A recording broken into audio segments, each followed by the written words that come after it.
Spill the Tea is sponsored by the Spice and Tea Exchange of Rehoboth. Well, maybe you have family drama, and it's not fun. It's never fun. It's not fun. You know, but we've all been there, and so you're going to feel a little less alone today with our Spill the Tea because we are talking family drama. That's right. Yeah. But first, we're going to tell you what tea we're drinking from the Yay. Spice and Tea Exchange on Rehoboth Avenue in Rehoboth Beach. This is the Lady Grey a la creme. It's a black tea. Nice. Subtle taste of lavender, lemon, orange, and cream infused with Ooh. traditional Earl Grey. It's the perfect high tea edition. A lot You of feel people, very sophisticated. Yeah, a lot of people are doing high teas right now. Fun. Okay, I love this.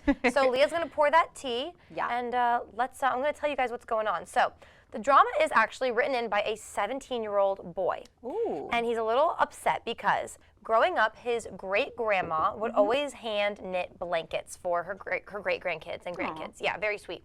So he got this blanket when he was young, and she always made sure it was because they always had something special from her, right? Like just one thing.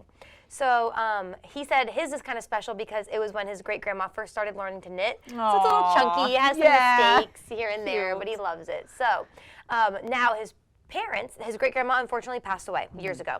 His parents are now pregnant with another baby, which was kind of a surprise baby, but it's all good. They're excited. But she doesn't get a blanket from the great-grandma. So they told this boy that wrote in, we don't know his name, that they're going to take his and give it to the baby. Ooh. And he was like, no, you're not. That's mine. It's the one thing I have from her. His argument is like, look, no offense, but she's not going to remember great-grandma. She's never met her. I have a connection with great-grandma. This is my blanket. They're kind of like on the opposite side. Well, she's never met her, so she needs something from her. You have the memories. She gets the blanket. And he's like, no, absolutely not. They're calling him kind of selfish for not wanting to give this to his baby sister, who is due. And so, yeah, whose side are we on? I know it's kind of rough. It is kind of rough, and I think I'm siding with him. I am too.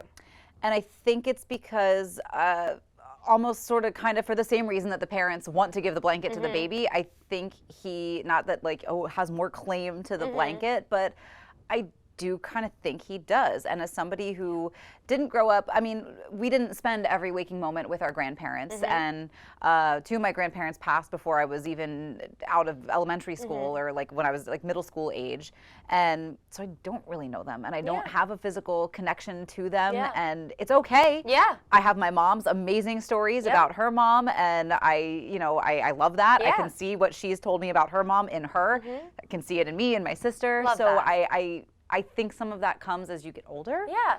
I think it's a harsh reality, and I think too, I don't mean to sound, like I said, harsh, but like the parents obviously probably have this closer relationship with the great-grandma. It means more to them. And then you have the son who has this connection. It means more to him. But she's not going to care as much. And just because it means a lot to the parents doesn't mean it's going to mean a lot to her. I can see their side. Yes. Don't get me wrong. I think it means more to the parents than it does to future baby. Yeah, she's not going to care. She just wants the blanket and to stay warm. She's a baby. That's all she cares about right now. I think what might be nice would be if the older brother learned how to crochet. Exactly. And made a blanket for baby sister. That way it can be sort of a similar notion of it's going to be the chunky, weird blanket because it's the first attempt, but I think it would be a nice connection.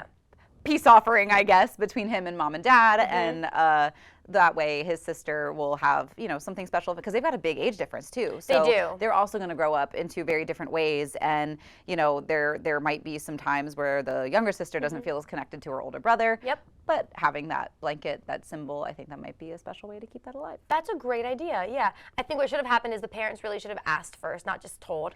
Asked, like, hey, because unfortunately what they told him too is like, you're a grown man, you don't need this baby blanket, and it's like, hey, take a step back because you should be understanding the sentimental value of it. Yeah.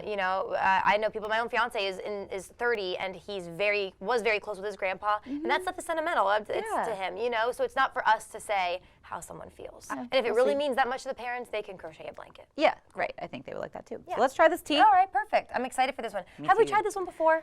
I know I've tried this one before. It smells good. I haven't even tried it yet. That little citrus kick, I think, with like a little cream or honey. It all pairs really well. The lemon, the lavender, nothing's too overwhelming. Ooh, I really like this. This is one of my favorites. I actually think this is one of my favorites too. It does. It makes you feel all fancy, tea party-like. So I think I need to go to Spice and Tea and get this, honestly. This is really good. Too. But we've got some more CoastLife coming your way. You're not going to want to miss that. So maybe brew a cup of tea, and we'll be right back.